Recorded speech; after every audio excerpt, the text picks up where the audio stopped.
You say we are free. I need a list to give you more, you better. You took all. You say we are free.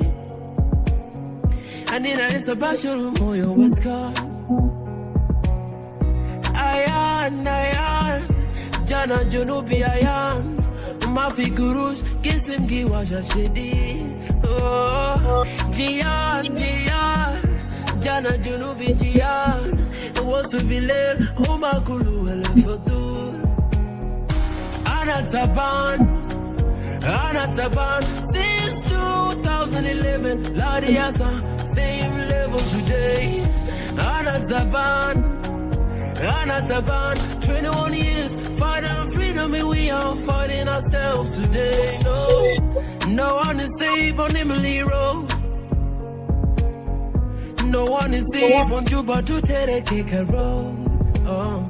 Dead bodies recovered on the river Nights. Only God knows when the killers will be found. Oh no. Land grabbers everywhere, the youth are dying on the streets. We were finished from the bullets of the unknown gunmen and cattle raiders. Ayan, Jana Junubi Ayan.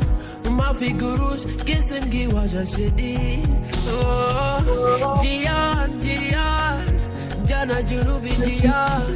It was to be late, Omakulu Elefodur.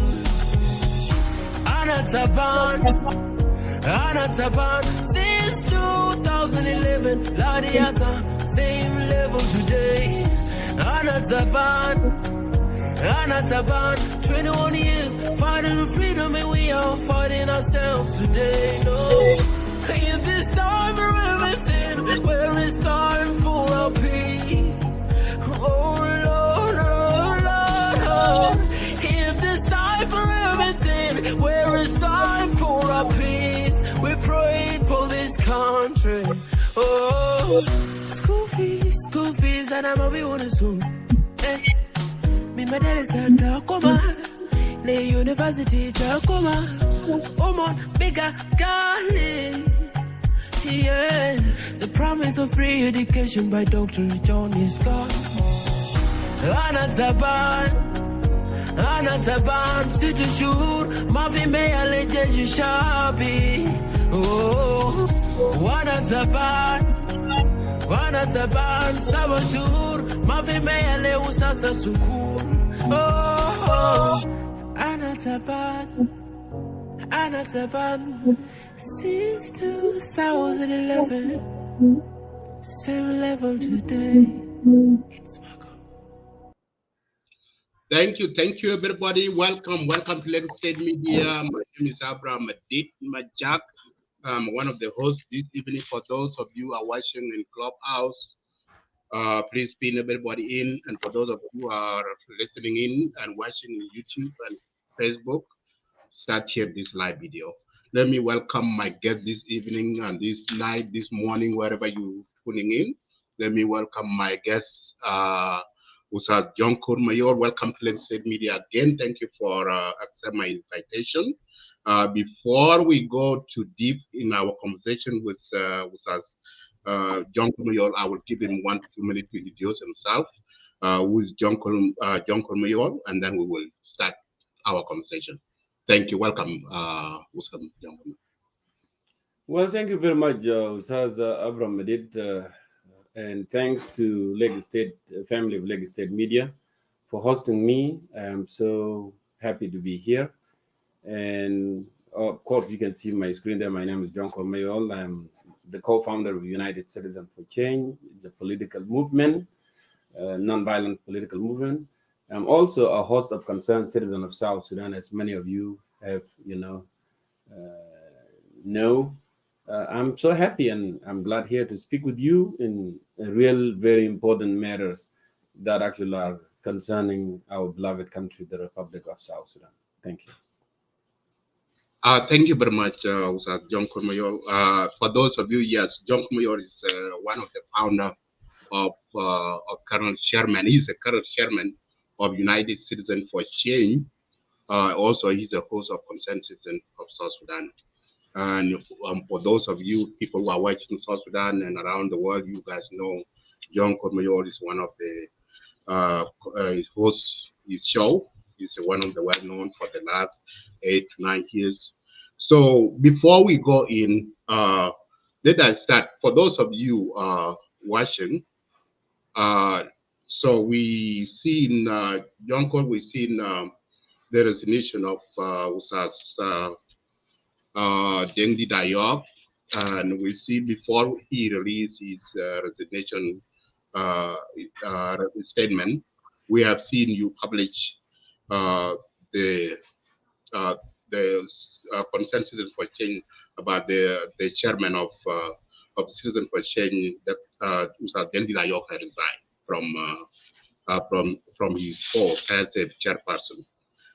So, and his resignation, he said that he's quitting. He's quitting according to press release that I have from Musa's Dengi Dayog. He said that he's quitting from regime change agenda, and also he's quitting from political activists, and also he's seeking a guarantee of security, so he's going back home. So he's retired from all these politics issues, and he have to be a normal citizen. So my question to you, Usas Jonkor. So what is when can you highlight the South Sudanese who are listening right now? How is it? Why this Usa Dengila take this opportunity to resign? How your reaction and the team of consensus and how do they react when he's sending his letter of resignation from your political party? Thank you. Thank you one more time, Ustaz Abraham Medit, and thank you to the viewers who tune in to watch this very important episode, and family of Lake State Media one more time. Very important question, Ustaz Abraham. Politics is a volunteer. If you wanted to volunteer, you come with your mental conviction, and you believe that this is what you want to do. And Deng Dayok, as a colleague, former colleague, is a very good person, right? This is what I can say about him. Very good person, decent, well thought, articulate in his point. He contributed a lot, to United Citizen for Change. He's a part of this. It was part of this political movement, political organization, co-founder. Well, I can tell you that actually Dengis, as he stated on his letter of resignation, that actually he resigned for his own political, issues. It has nothing to do. There was no dispute whatsoever within our political organization. We thank him for his work, being a member and contributed member for all these 3 years that he spent with United Citizen for Change. As we thank also Ustaz Walatak, the former United chairman of former United Citizen for Change as well. So again, these are personal issues. He decided to resign, and I cannot disclose them here in public. As again, it was a very good colleague. We spent great amount contributing to this political movement.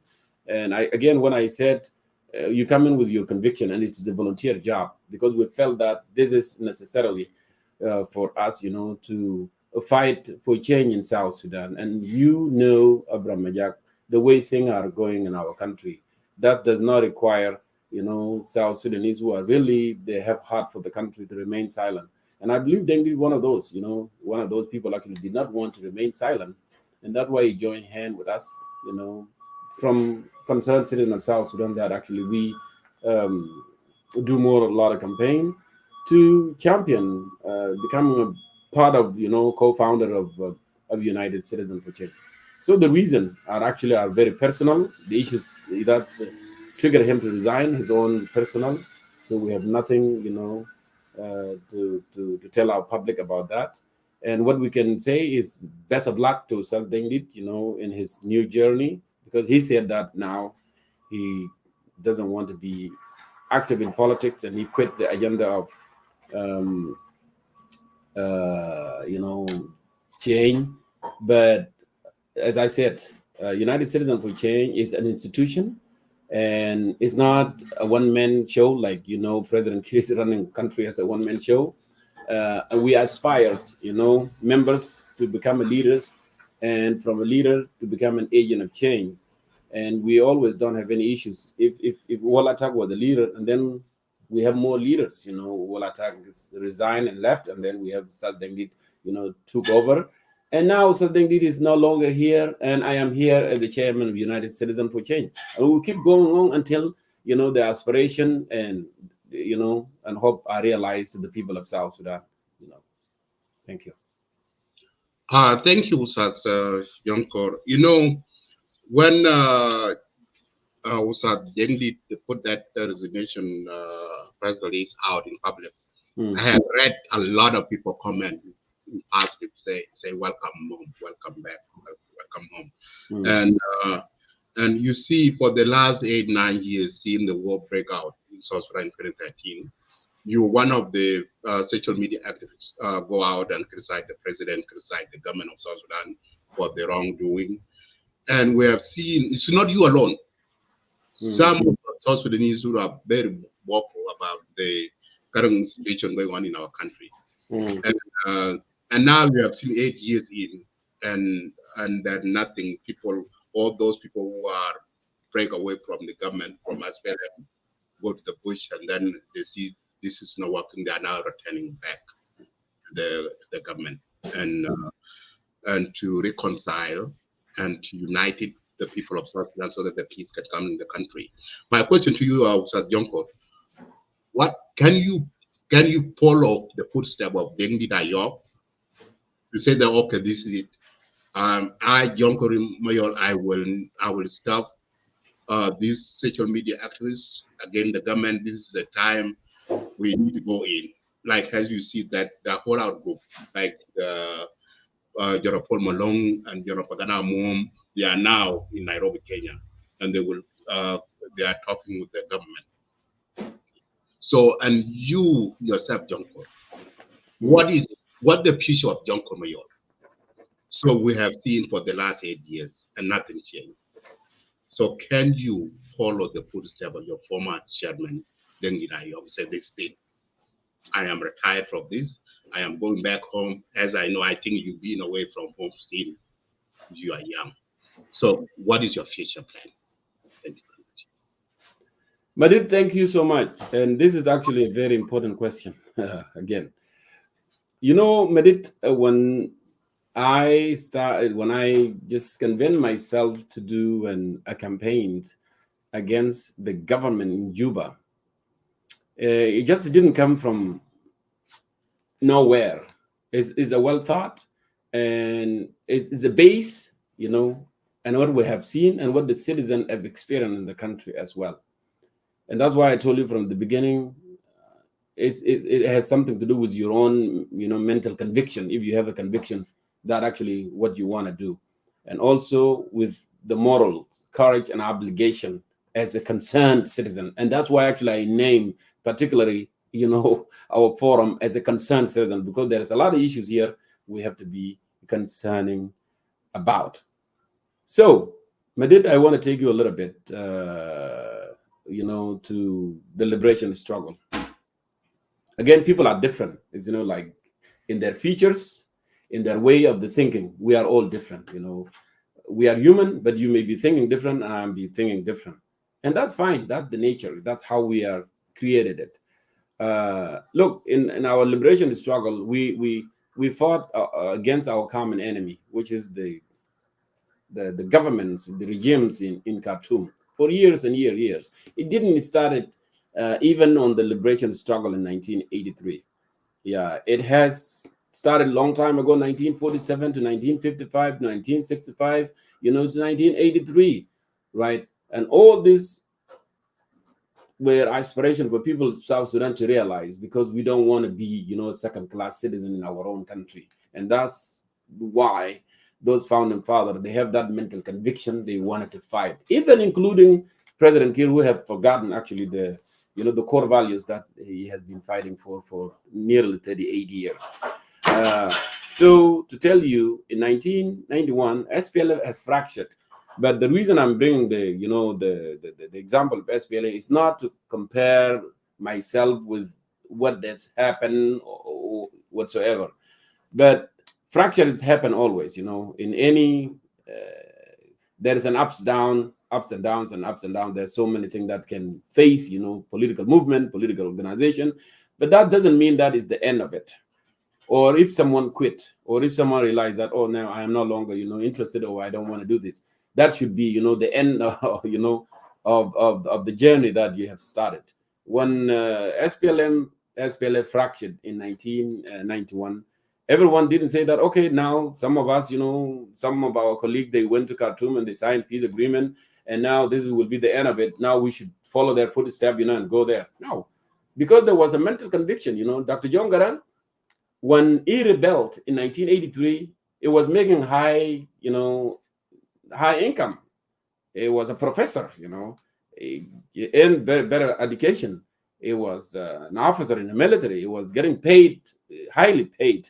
So if he just wanted to live a good life and not thinking about his people who were suffering, in the country, he wouldn't even chose, to stay there, and in a Yusuf way, he has his house and he was having good life without this.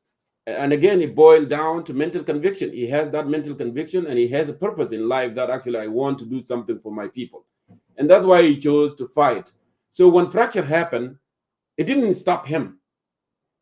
In fact, actually, there is more, encourage more, people who were not doing more, they double their effort, to say, listen, we have that mental conviction, and we have to keep going, and we have to recruit more members actually to realize what we have been fighting for.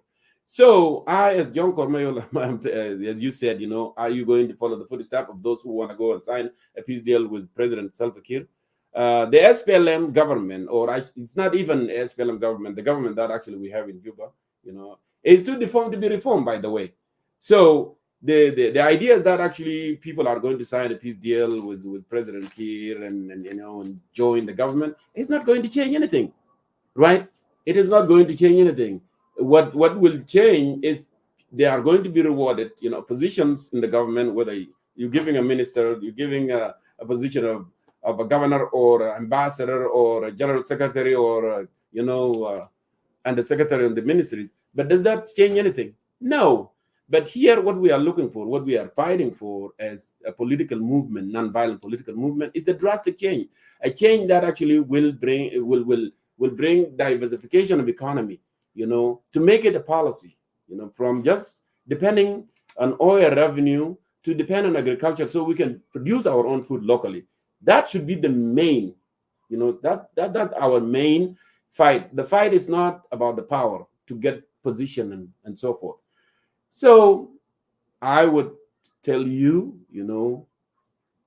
will tell you firmly that actually I have that mental conviction and I have that courage, to be fighting. And by the way, I am so proud that actually I was the first South Sudanese to start a political campaign live show on the Facebook, because I realized that when I sat down to myself in 2016, 2017, people of South Sudan, not everybody is reading articles, whether in Arabic or in English, not everybody is reading.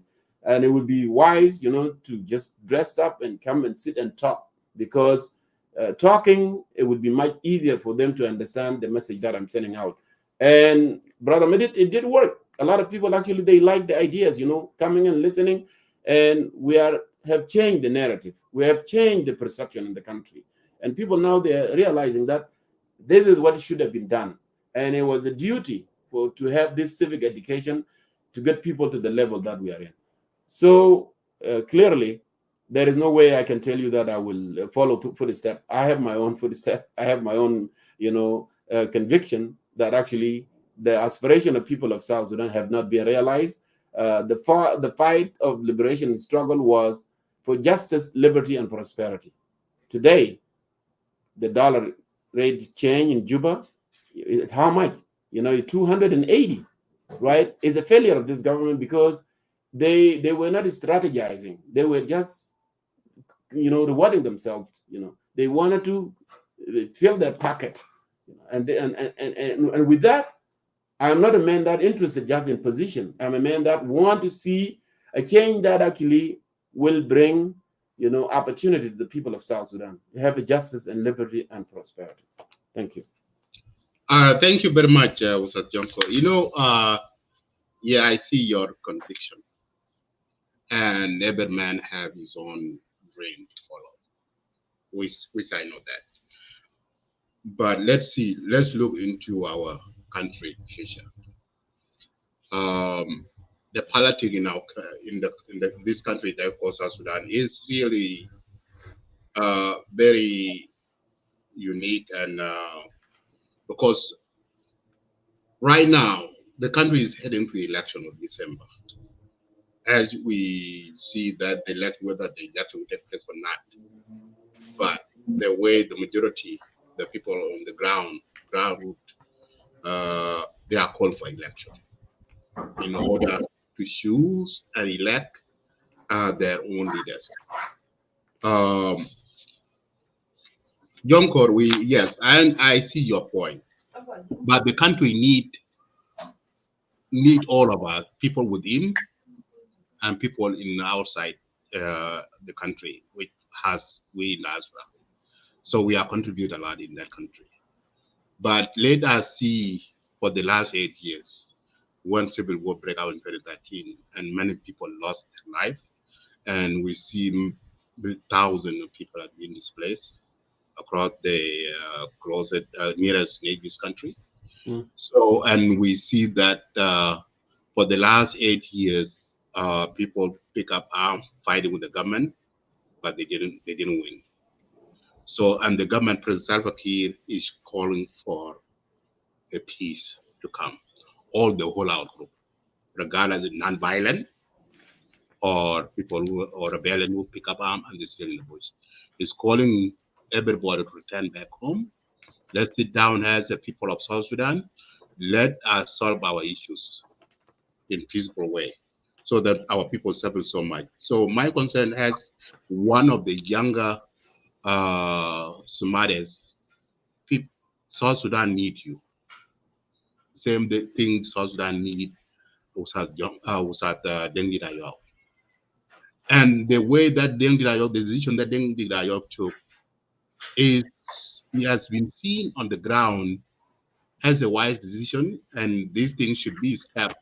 And this is what the core value of the reason why I called you today for this interview, because you are one of the person who need and people of South Sudan reach out to you, I believe, when the Dengi make that decision. So the country, the government, for the last 8 years has been appreciated. We have seen example of Arab Spring. People call uprising. Those leaders have been gone, but their country is not stable. The vacuum after those leaders gone. You mentioned, let me name it, Mohamed Gaddafi. How they are Libya right now. So Libya now is real bad.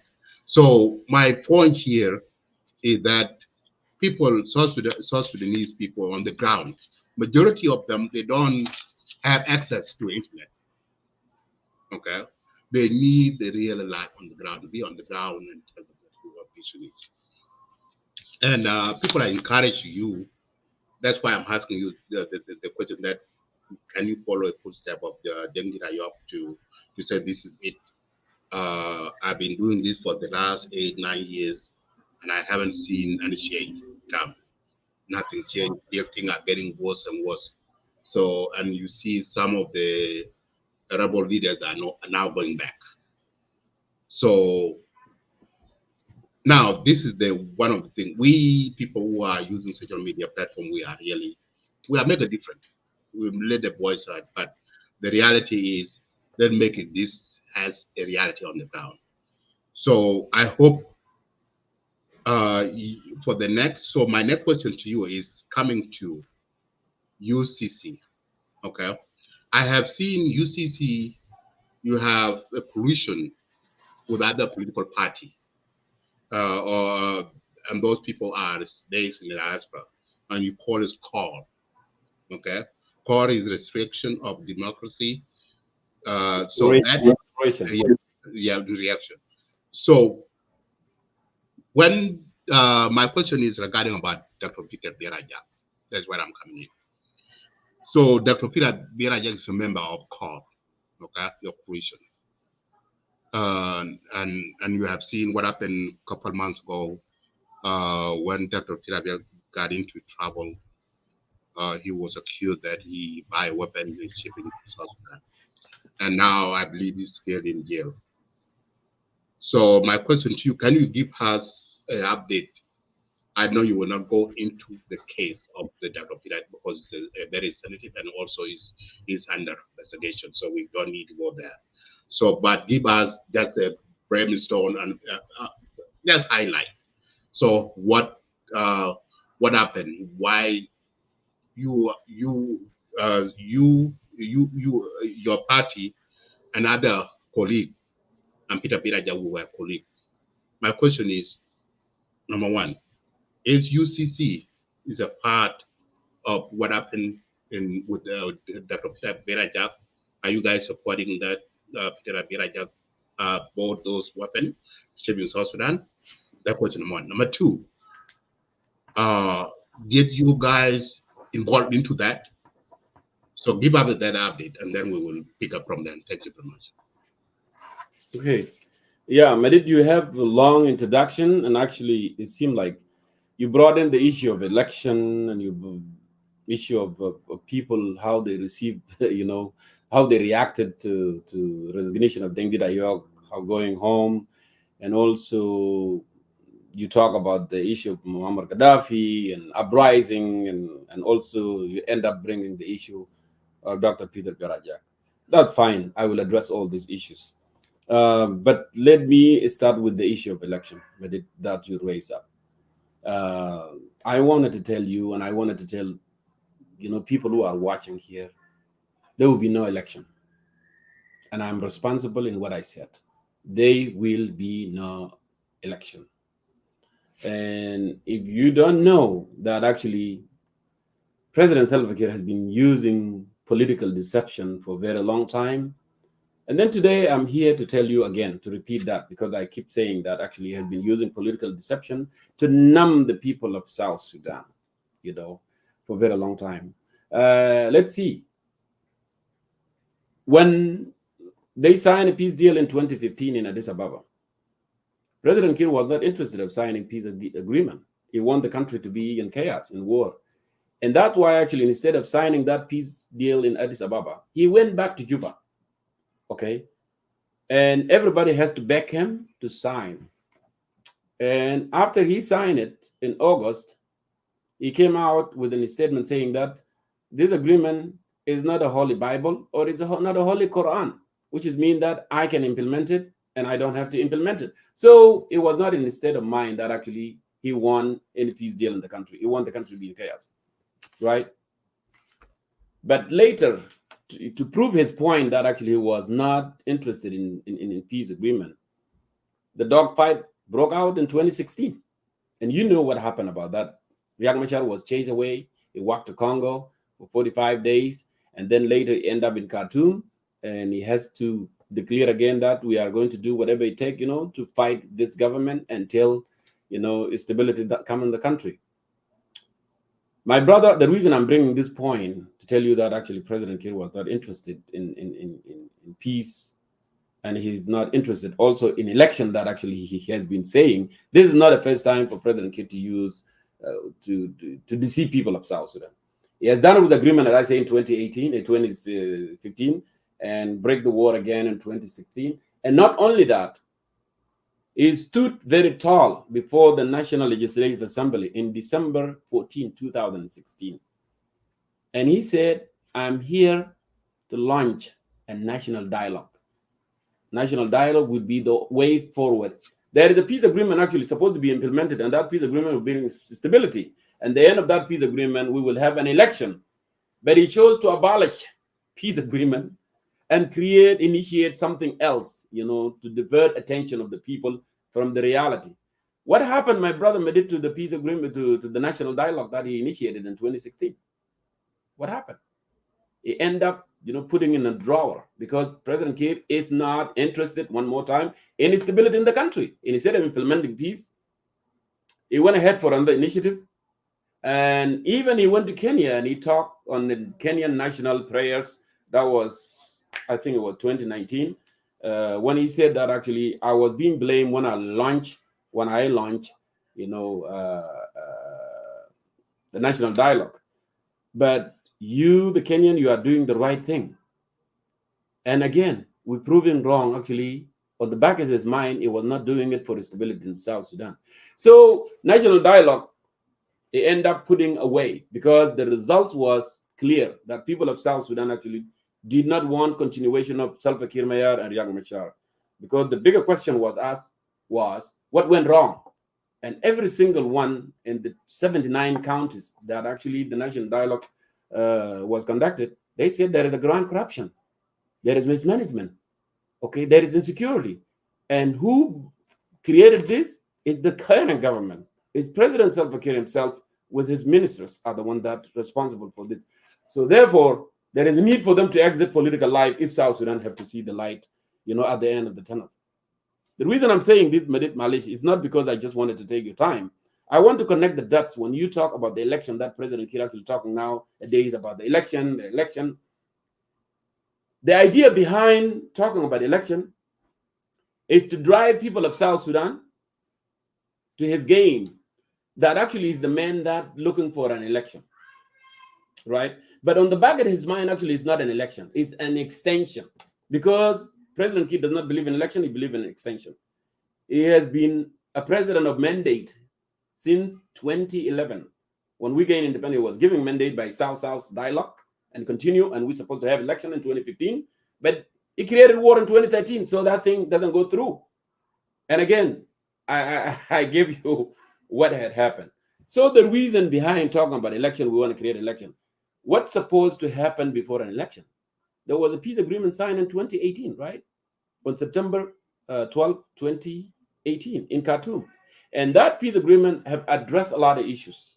But I spoke firmly when Dr. Riek Machar was in confinement in South African Pretoria.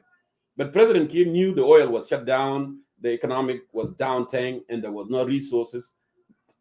And then that's why he came out with the new tactic that bringing Riek Machar from Pretoria, South Africa. And now we have to talk about, the ideas of peace agreement. We want to sign peace agreement. Well, you had a peace agreement actually in Addis in 2015. If you really, really were seeking peace agreement, you should have implemented that peace agreement. The thing would have been fine. But it was not his intention. Again, he brought and signed that peace agreement, and that peace agreement have addressed a lot of issues. And that peace agreement, actually, the end of that 3 years interim period will be election. But Madid, if I ask you now, my brother, did President Kiir implement the peace agreement? No. It took them very long time even to do some sort of arrangement. There is something called implementation. It took them 8 months. It took them another 6 months, And finally, Riek Machar, gave up, and he has to go to Juba without any security arrangement. And now he knew, he's feeling what we used to, to talk about, that actually going there without proper security arrangement is another confinement, just from being confinement in Pretoria to confinement in Juba, right? So we're supposed to have permanent constitution. According to the peace agreement, we're supposed to have court of Haiti, right? Hybrid court. There's supposed to be a compensation, for the most effective, of the war of 2013, right? We're supposed to have census preparation. At the end of the day, it was not done. So the election was not possible. There is no conducive environment. All the political parties are not allowed to speak. Even within the SPLM party, President Kiir actually has a presidential degree read on SSBC that actually no one can declare their candidacy, whether you want to run for gubernatorial, or you want to be a member of National Legislative Assembly, or you want to be whatever. He's the only one man that can run. Okay. So the ideas, just to conclude, the ideas actually from talking about the election is just to exhaust the effort to tell people that I am the man for an election, because we knew his tactic. People know his tactic. Actually, it's a deception. At the end of the day, he will come and say, okay, now the peace mediators of 2018 are saying that, well, all the requirements were not met. Peace agreement was not implemented. There was no permanent constitution, no census in the country. Political parties, council, they were having, disagreement. And they came up with the idea that if the party want to register, you have to pay $50,000. A lot of things that were not met, on peace agreement. So, Troika, the peace grantors, and other civil society, South Sudanese civil society, they have come out clearly. And we know that the environment not conducive because President Kiir is the only man that can campaign, can go to work, can go anywhere. And other political parties are not campaign. So there is no way for an election to take place. Kiir knew this. He knew that. And that actually what he wanted to drive people to. He wanted to drive people to that end line. And then when we reach there, when everybody reach there, and then people would say, no, it's not possible for election. It's not possible for election. And when everybody's saying it's not possible for election, now whatever he has in his back on his mind, he would bring it out. All right. Now I am the man that's talking about election, and you guys don't want election. How about we can do an extension? And he's not the only one that's going to speak that. He will talk to those, little guys from other political party.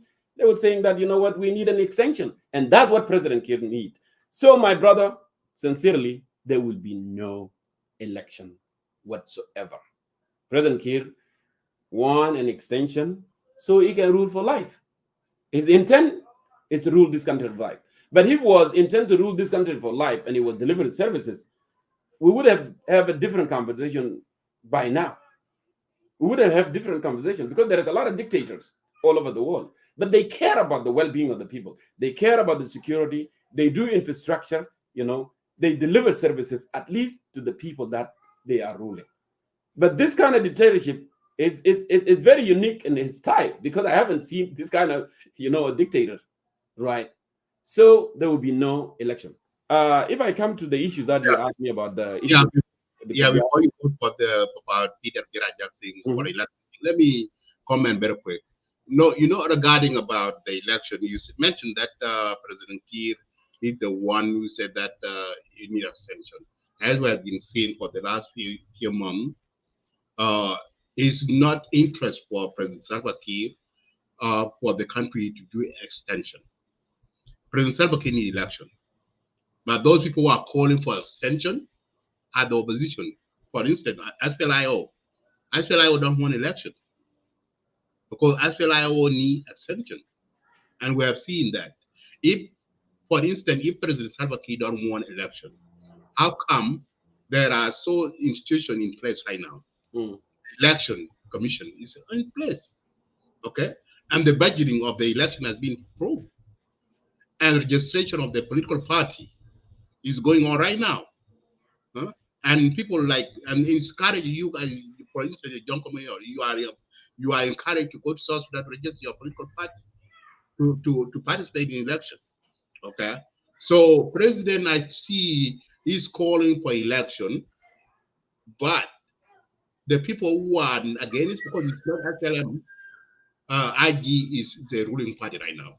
The current government is Adibono, as we know. So the other political party are the part of that government, are the one they have the power so that they need election or they need extension. So as we see 2 years ago when there's extension for 24 months, so is that because the SPLM lead by President Salva Kiir, they will need election, but the other political party they don't want. So right now, and the country, and that's what we consensus them like Madid and the rest who are not involved in politics, we want to see a transparency of election so that the president and the leaders, governors can be elected by the people, not by degree, okay, not by appointees. So that's what the people of South Sudan want to see. And that's what the democracy we want in South Sudan. But if we, and this is why I always little bit hush with the opposition, because opposition, they supporting the chaos continuing in the country. They prolong the war going on, prolong the extension going on, and then you hold the people of South Sudan hostage because there will be no election people of South Sudan. And you are the one, opposition, you are the one of the people who are keep President Salva Kiir in power. Okay, if you refuse that the election will not take place, and you need a central president, Salva Kiir knows, okay, fine, I will remain as a president as long as you guys want, because you don't win election. Okay, thank you. So that's my position. So let's go back to our next question regarding about yes. Yes.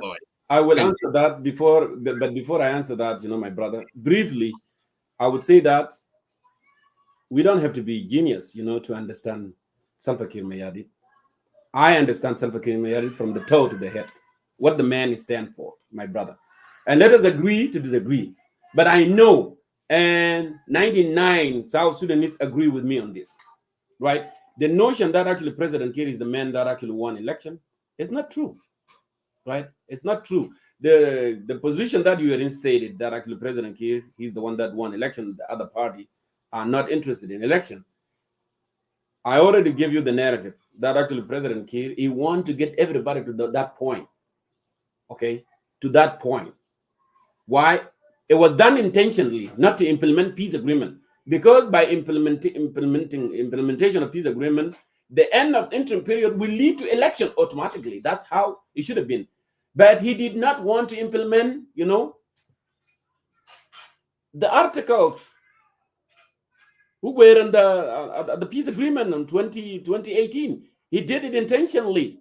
So people at that level would say, oh, well, this thing has not been implemented. This thing was not done. Particular IO would say, no, we did not do this. We did not do this. We did not do this. We did not do this. How are we going to go for election now? And all these are not being implemented. Let me finish. And that's the question. And when everybody asking that question, it will say, well, oh, I wanted, election to be taking place. Madid, you live in modern, country that as a democracy, we have data in America. You live in Michigan. I live in Washington. Okay, there is a data here in the United States. South Sudan, this is going to be the first election ever in our history since we become a nation. So that means that we need to have census. We need to have census so we know people are being represented based on their population. It's not just going to be done like, you have to set a solid foundation, because when you set a solid foundation, things are going to go well. We have to have a constitution, permanent constitution, okay? And then we agree how many members of parliament even we wanted to have, giving the population that we have in our country. We are not sure whether 12 million or 13 million or 14 million, right? So President Kiir did not want to implement peace agreement, okay? So at the end of the interim period, now people are going to be wondering. There is no even minimum standard. Prerequisite of election are not met. Are you telling me, Madid, there is a conducive environment in South Sudan? You can speak openly about politics. You can actually book, what do you call that thing, that big hall in Juba? How do you call it? You can book the Freedom Hall. Yeah. So you can book a Freedom Hall as a political party and pay fees and said, hey, on Wednesday, this day, we are going to have a political rally. We are going to talk about our political program for this country, what we want to achieve as a party, as a UCC, our political party. You think that is it possible to do that in South Sudan? I think so. Let me finish. Yeah, let me finish, Madid, why I'm saying that is not possible. When Lama Kol went home voluntarily, Dr. Lama Kol, when he went home voluntarily, his members of his political party, they just wanted to do a reception, simple reception, and then they will call their supporters, and then he will address them. This is what we wanted to do. Now I came back to the country, and now we wanted to run for election because President Kiir actually said there is an election. That's why we came, right? You held men accountable to what he said. What happened, Madid? It was canceled. They're being told that you cannot do that. So what does that tell you? It tells you there is no conducive environment. So is one man can go to WOW and campaign, he can go to Medingaul, can campaign, he can go to Rumbek and can campaign, and the others are not welcome. Even within SPLM political party, as I said, President Kiir made a presidential decree, was read in SSBC, that no one can declare their candidacy. So that tell you, my brother, we don't need to be genius, to understand actually the nature of this thing. So it is not IO alone. It is not OPP. It is not other political, those whatever stakeholders within the government. Of course, there will be some people actually who feel like, they want to continue. They want this thing to continue to save their interests. As I indicated from the beginning, that actually there are those who are looking for opportunity, right?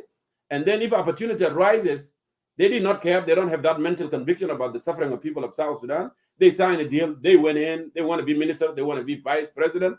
Of course, they are going to be happy if there is an extension, because they're going to continue. They are going to continue getting money and looting the nation money. So that's what it is. Okay, that's why they have to say, yes, President Kiir, let's do another 3 years. Let's do another 4 years. Even let's do another 5 years. Why not? But in reality, President Kiir wants us to get to that point, because what he has in his back of his mind, he has proven to people of South Sudan over and over again, actually, is not man of his word. Why is not man of his word? Look what happened to National Dialogue. National Dialogue came out with a clear steering committee. He said that exit, you and Riek Machar. Did President Kiir accept that?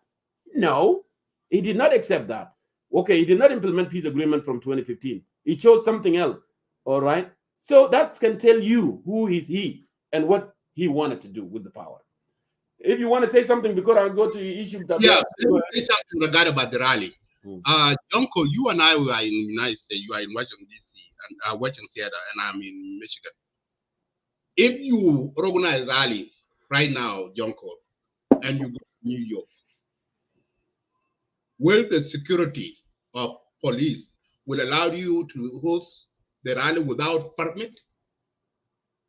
We have witnessed for the last few months. I will tell you no. Exactly. Yeah, you have to have a permit. Yes. Exactly. And that's my point where I come in. So the reason why I'm asking you this question is because. But will national security grantee UCC to have a permit to do a rally in South Sudan? Absolutely. If you have follow the correct channel, go to the security and say that you need a permit to hold your rally in Juba or Freedom Hall, and here is your agenda, they will give you that permit to hold your rally. Example, you give me an example about the Dr. Lama call. Maybe there are people they didn't follow the right channel. Second, let me give you an example. Dengbol. You know Dengbol, he formed his own political party. He's one of the former chairman of Red Army. He formed his political party. He's in Juba as we speak. When he launched his political party, he went to Juba, okay, and do his rally. But in order to do that, he got a permission. He went and asked security personnel, the police station, and then he got a permit, and then hold a rally. He went to vote, hold a rally there, and national security didn't stop it because he followed the right channel. So that is the case. When I give you an example, we are in the United States. If you want to hold your rally, you want to go to Washington, D.C., or you want to go to New York, you have to have a permit to hold your rally. And you have to pay the fees too. So yes, of course, the government of South Sudan have that same thing. So if you want to hold your rally in South Sudan, you have to follow that procedure. God has the permit from the police or from the national security. So yes, the freedom of movement in South Sudan is there. You can hold a rally. And I have seen a lot of people are holding their rally. So I don't think it's just a fear in heart that, oh, when we go there, you will hold a rally, you will be killed. No, that's not that. I've been going to South Sudan every year, but I have seen when that people are free, you can do whatever, and nobody can arrest you. So that's what I say. So go ahead, and then we'll move to the next topic. Yeah, thank you, Medit. I will pass that on. But you know that Calisto Lado, the former mayor of Juba City, is arrested for speaking up his mind about the things that are going wrong in the country. You are well aware of that. So, but he's citing the violence, though. That's the problem. Well, there is a right channel. If somebody committed a crime, you will arrest him and appear before the court within 48 hours. That's the Constitution. Constitution of South Sudan indicate that. So, by national security arresting somebody who is speaking up, criticize the government, that can tell you alone that actually there is no freedom of expression. You cannot express yourself. Not only him, there are so many. Kwelagor was arrested just He did not commit any crime, but he said that the government is doing wrong and people are suffering and so forth. He was arrested and it was not taken to court. Later, it was released. You are aware of that, Mayan. When you are telling me, listen, yeah, when you say that you go to South Sudan, but you are not a threat to them because this government, they fear ideas because ideas are very powerful. When somebody speak, is likely to change people's mind, is to educate people about their right. And that's what they are fear about, okay? Because ideas are very powerful. When somebody's telling you that there's something wrong and that thing must be corrected, and they don't want that. And you know, my brother, you know this sincerely. There is no way you can criticize President Kiir in Juba. There is no way. The wrong thing that have been done from this government, from corruption and mismanagement, you cannot state them clearly standing firm, tall at Freedom Hall saying that they have done this, they have done this, they have done this, and that's why we are alternative. You'll be arrested. You know that. So let's move on anyway, because you know what I'm talking about. Let's move on. The issue of Biar. Let's move to the issue of Biar. The issue of Biar, that the question that you brought about the issue of Biar. Okay, Biar has an active case. Okay, an active case actually here. You know, you are in US. You know, no one is allowed to comment in an active case because always law here in the United States is number one. No one is above the law. Even Joe Biden in White House is not above the law.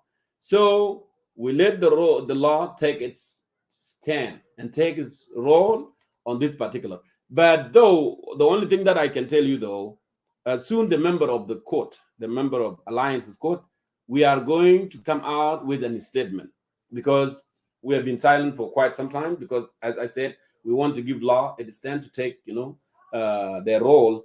But as a member of the court, we will come out with a statement and tell you our positions, because the thing that had happened, actually, it was not part of, the alliances. The alliances did not know. We were shocked like anyone that actually Dr. Biar, he was arrested. And it is an active case. Nothing we can do about it. We let the law take its stand. And member of the court will come out with a statement. And through that statement, you will know actually what we stand. And that's what I can tell you on that case. Thank you. Okay, thank you. So my follow-up question regarding Peter Birajak. Did the court, your coalition group, when the issues of Peter Birajak emerged, did you guys think about to exit from this coalition? Said, okay, this is thing we have in this. These are very serious issues. We will separate our own way, not to be a part of. My position is Peter Birajak, he already formed his political party. So is it, did you guys will say, okay, Peter Birajak got himself into this mess, so we will either kick him out from our court, or you guys will abolish your coalition? Thank you. Again, Sad Madid, I don't want to be ahead of myself, and that's why I said that we are going to issue a statement. We are going to issue a statement to indicate our position, okay? And why you guys take it so long, though? Listen, well, there is some technical thing that need to be done. Okay, and another thing that I wanted to tell you, Peter Biar, his political party was part of coalition. So, court is not Peter Biar entity, and it's not UCC, Jongkor Mayol entity, or Goy, or Dengatem, or Gero, or anyone else. We created alliances, okay? We did create alliances, and everything has to be collectively. But now, as I said, I don't want to be ahead of myself. We are going to issue a statement actually about this, about the incident, and then let the public know what our position and what had happened actually, And from there, I think things are going to be clear. And it is an active case. Actually, we should not be, dwelling on it, because you know how the law stand here in this country. Okay, thank you. We leave that way. So it has an active case, so we're not going to dwell into too much. So let us leave, and I hope the law will take its course, and hopefully Peter Birajak will be released. Let's move to next. Few days ago, I have seen you. You went live on your media platform, and you are calling. Your show was you calling to file a case against President Salva Kiir on the behalf of millions of South Sudanese citizens. So why do you want to file a case against the President Salva Kiir? Good question. Medit, our population in the country, they are not aware of a lot of things that are happening. A lot of things that the government is doing. Of course, the sitting government is supposed to be in charge. It's supposed to be in charge of security, supposed to be in charge of development, supposed to be in charge of well-being of the citizen in the country. But as a citizen, we have an obligation. I have a right, as a concerned citizen, I have a right, to raise my voice if things are not going well for the country. First of all, one of the reasons that, decided that to file this class action lawsuit against President Kiir and HKB, Hamad bin Khalifa Al Nahyan of Emirates, because of this massive illegal loan. This is not the first loan that actually President Kiir have taken. President Kiir have taken loan before. Has taken more than $700 million from the Chinese, and also they have sold the oil until the year of 2027. These are legally okay, and now they are borrowing. They sign a contract, to borrow 13 billion US dollars, right? Medit, if everything is done on the behalf of the citizen, if President Kiir is doing things on the behalf of citizen, and then there will be transparency. If you're taking loans, whether it's $700 million, whether it's selling the oil until 2027, and now taking $13 billion, which is they sign a contract until 2044, then why hiding it from the public? Why hiding from National Legislative Assembly? Why hiding from the parliament of the people? Even though this parliament, they were appointee. Why not letting them know we need money, and that's why we want to sign this massive loan to bring money to the country? If it was done in good faith, if it was done on the behalf of the people, why is not transparent? Why the National Legislative Assembly are not aware of it? Why the Council of Ministers, I'm talking about even within the government, why are they not aware of that? Yamanunu Kumas, you know what she said? She said, I don't know. We don't know anything about this. The speaker of the National Legislative Assembly. So that tell you something. Why? Because the loan that they have took before, they did not do anything with it. They did not do any developmental project. They pocket the money, and he keep pocketing the money. It takes $700 million. It take more than this. These are the things that came up to the surface. These are the loan that came up to the surface. But there are a lot of loans that actually they have taken. But people of South Sudan don't know. But Madid, as people who are concerned about their country, and we love the country, and we are an eye, and we keep doing civic education, social media, that actually people think they are just comparing on social media. Social media is the main of communicating, is the main of sending messages to people. We cannot just be categorized, define that actually as a position for social media. We care about the people. And if we care about the people, that's why we want to bring this issue up. We want to file this case, at the Court of Justice in East Africa. Not only that, we will file it in other courts of justice as well, right? Because if this government fails, this loan, Medit, is going to be burden. It's going to be burden for current generation and coming generation and generation to come. And there is no way you, as a citizen of this country, you cannot be concerned about this loan. Because if they are taking loan, okay, to deliver the services, to construct the road, or even to pay the salaries, as you know now, the civil servants, the army, are behind 9 months. Where in the world a certain government cannot pay salaries to its people, working people? Where in the world can happen like that? So we decided to file a lawsuit because I worried about the future of the country. I worried about the generation. A child that's not born today, Medit, will be affected by this $13 billion because it's a 20 years contract. And again, there is a political motive from the Emiratis. And I will tell you about this political motive. And from South Sudan government, there is no political motive. They just want to, they just want to pocket the money. They wanted to get the wealth like usual. That's what they wanted to do with the money. They are looking for opportunities, right? But from Emiratis, because Emiratis now they know we have a weak government, we don't have, true leaders. We have manipulators, people who want to enrich themselves, because South Sudan to them is a hunting field. As Professor PLO said, that actually most of the ministers, most of government officials, they have houses in South Nairobi. Their children are going to school in Nairobi, in Uganda, in South Africa, in other countries. So they don't even believe this is their country, South Sudan. Okay. So why? That's why they are doing this. That's why they want to take this money. Their families are not there. South Sudan is a hunting field for them. They are forgetting the mission and vision and the real liberation about. So the motive from Emiratis, now they know that South Sudan is weak.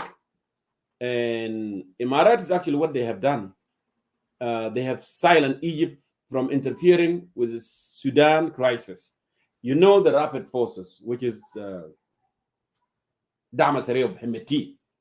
They want to take power in Sudan, right? They want to take power. And who is supporting them is Emirates. The Emirates supporting rapid forces is not because they just love them. It's because they want these weak men to be in charge of Sudan so they can exploit the resources of Sudan. Sudan now become number one. South Africa used to be number one in gold mine. But now Sudan is number one. There's so many places in Sudan actually now they are gold mine. So Emirates actually want to install Hemeti in power in Sudan so they can continue, to exploit the resources of Sudan. But to do that, Egypt was like a big burden to them. That's why they pay Egypt billions of dollars to keep them away from Sudan. They pay Egypt a lot of money. And now they are looking for the soft target. And the soft target is South Sudan because we have a good government. Now, because they are desperate of money, they wanted to steal money. Now, that's why they signed this massive, okay? And then later, they will use this country to smuggle weapons to Sudan through South Sudan. So the rapid forces can have an apprehended to take over. And when rapid forces take over, Hemeti take over, now is an opportunity for Emirates to exploit the resources of Sudan. This is what behind. We cannot allow that to happen. Our people are the one going to pay. We are going to pay the prices. We cannot allow our country to be in crisis. We already know they are selling even our enemy to Emiratis. They are selling a lot to Emiratis. And plus there is cheating in this contract too. Because how do you know that the oil prices, the barrel of oil, the prices are not going to change in 2 years or in 3 years or 5 years?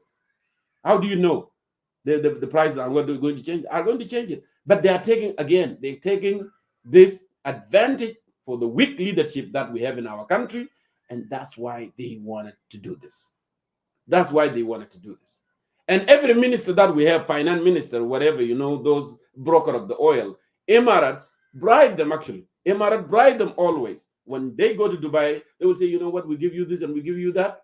And that's it. And then a minister will come later. He has his own money in his pocket and nothing is done. But Madid, we all should be concerned because this has to do with us. We are not, again, that can speak to you that I am not just an opposition for President Kiir. I'm in a position for his policy, and I'm in a position to keep this country safe. Because this country belongs to all of us, and we should be care about the future. The national security is not about just, protecting President Kiir or just preventing those who are talking about politics and put them in jail. No. The national security about actually protecting the economy of the country, the future of the country, the generation to come. This is all about national security. And this is the issue of national security too, right? We cannot allow this to happen. And that's why I said, okay, they used to say they are just, talking on social media and all these things. No, now we are going to file a case. Social media is a mean. It's a mean to send our message. And actually it worked. It worked. We are sending our message. Despite the fact that people are saying that you are outside and all these things, you cannot have a live broadcast talking, criticizing this government in Juba. You cannot have a Riley, talking, criticizing what they are doing. And we are not even just criticizing. We always propose. We always bring a solution to the table. And how many times that we talk the UCC, we talk about, the national economic, plan for this country to diversify the economy from just depending on the oil, right, to make agriculture the policy of the country so our country currency can go up. The reason now the pound is the pounds is failing is because this government has failed the pound.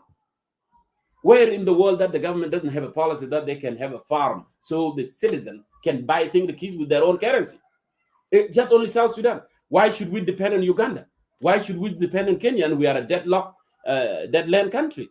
Why it's not a policy? It's because President Kiir, he wants the citizen to be under his mercy. He wants to rule for life. And that's why he doesn't want to build institution. Right? Our pound, it shouldn't be, the way it is right now. If really we were strategizing, if we really have a true leaders, because those are manipulators, what we have now. But if we have true leaders, and then they would have put an action plan, a national economic plan that actually we want to farm, that actually we want to use our mind. We want to, gold can be exported and then can bring hard currency, and then we can use this money to create, a local product. And that local product will employ the people. We need to bring, the fish from Aurian, and instead of bringing fish from Uganda, why bring fish from Uganda? We need to bring chicken from Marialajit right there by Wow. You need to have a farm for chicken. Why bringing chicken from Brazil, and why we can have our own chicken here? It's because there is no plan. Hakuma Belida. When I say that, because these people, they just care about themselves. They care about their interests. Do you think they are not smart? They are smart, but they chose to go that way. So we are a position that actually want to bring a drastic change that will put our people first. That's what we want, Medit. We need our people to live in decency. Do you feel good when you see women are begging, children are begging, or somebody will come to the restaurant in Juba and park his car, and then it's surrounded by 17 children. They just want to wash that car so they can get something to go and eat. Is that how we're supposed to be? No. These kids are supposed to be in school, right? We're supposed to construct schools. We're supposed to construct roads because we have the money, right? So these are the reasons that actually I chose, and we will do it. We are not stopping. We will do it. I know this government has showing disrespect to the court that they are part of it. Look now what happened. Even when the case was filed against them, they don't even show up. But we will do this. We will do it in many courts. Go ahead. Okay, thank you, Jongkor. Yes, of course, about this loan, 30 million. Yes, a lot of money. Yes, and this one should concern you, Medit. Honestly, this one should concern you. So this is concerned to all citizens of South Sudan, because the next generation of South Sudan that coming after us, if we put the debt on them, it will be hard, and that is the problem. But another way, for argument's sake, let me go back. Like as you and I, we are in the United States, and you see American government, their debt, they borrow loan from where? From China, right? And America and China, they are not in good terms. But they having that America every year, they borrow money from China. So any government, my point is this: any government or any country, they have the right to borrow any money when they see the economy is crapping. Like the South Sudan economy right now is in crisis, and one of the fact, and as you know, South Sudan, the only economy is only depend on oil. 95% or 99% is depend on oil. Now they are talking about agriculture, and the life of the people change. It's not like back in the day, the people who living in rural area, they farm, they don't worry about the city or anything. But now everybody move to the city, move to Juba. You see, and everybody now is not farming simply because everybody want to go to the city and get a job or something like that. But now they're preaching about the farming thing. So yeah, this thing is really challenging, and there are some challenging too. The government will not be running if there's no money flowing in, and the oil is stopped due to the war in northern Sudan, and the oil is flowing to the Red Sea. But So Madid, yeah, well, you make a point of that, and you made it that actually this is very challenging. But Madid, my brother, let us be sincere. Let us speak from the heart. Who created this mess? Who created this mess? Because when you are a government, when you are in charge, when you say that you want to run this thing, you have to have a plan, right? And if you cannot do it, don't bother. Don't bother to stand before the people and say that I am going to do it. So who are you going to blame now? Who are you going to blame in failure? And failure that government actually doesn't have resources, doesn't have money. Who? Is this government? Is President Kiir? You cannot even blame ministers because he bring ministers and fire them and bring them and fire them, and the same. Is President Kiir himself? Was it very difficult for President Kiir to call upon, minister or a small government for a very long time and said, let us make this and a policy of our government, to diversify economy, to farm. South Sudan have 80% of its land, qualify for agriculture. Was it very difficult for him to do that? No. Was it very difficult for him that to allow, the resources to flow to the state? It's not. Now you are saying that actually everybody wanted to come to Juba. Now you live in Michigan. You don't even, do you live in the capital of Michigan? You don't. You live in Detroit, right? no, I live in Lansing. In Lansing, and of Michigan. that's not even the capital of the state. And you are not living in the capital of the United States, Washington, D.C., the District of Columbia. I live in Washington State, and I don't even live in capital of Washington State, which is Olympia. I live in Seattle. So it's not the fault of citizens of South Sudan to go to a big city. Why are they going there? That's the only place that has a good hospital. That's the only place that I can go and get a good job because people are constructing their house, those who have money. That's the only place that have a ministers. That's the only place that I can work. But if the resources are allocated to the state, if the resources are being giving to the local, to the counties and to the Payam, who the hell is going to come from Gogrial all the way to Juba? Or from Nyumlel to Juba? Or from Buma to Juba? They are not, because they got what they need there. Their schools are there, right? He's working there. Whatever he needs is there. The hospital is there. He can go there, and the Department of Migration, he will issue his national ID. He will issue his passport there. There is no need for them to travel to Juba. But it is a failure of this government because they want, I told you from the beginning, they want the citizen to be under their mercy. They want everybody to be under their mercy. He wants to weaken. He doesn't want to create a strong institution. But what I mean by a strong institution is just allocating this budget is, because our population are the rural area, Madid, you know that. People live in Ural, people live in Kwajok, people live in Ye, people live in Pagori and in Bor and all these areas. People, not everybody living in Juba. And it is a policy of the government. What SPLA said in their manifesto, they said take the town to the people. And why are you bringing people to the town? You are making town attractive to the people actually, because now you are not doing what you have on the manifesto, and now everybody wants services. Of course, they're going to travel to Juba, and now you are going to create all this massive crisis in Juba of land grabbing because everybody coming and he want a place to live and he want a place to stay. But who caused this problem is President Salva Kiir. And yet, when you are telling me that they need money because there is no way they can run government, my brother, when somebody fails, and you keep failing and you keep failing and you keep failing, There is no point for you to depict yourself and stay there. You go away. You go away. You go away. You retire and allow people with capacity to do the job. South Sudan is not short of leaders. If President Kiir is tired, if he cannot listen, if he cannot do what is right to his citizens, the people that he have fought for 38 years, then there is a need for him to retire and go to one channel and relax and allow people with a great mind, with energy to do the job. That's what a patriot citizen can do. If he really loves this country, that's what he can do.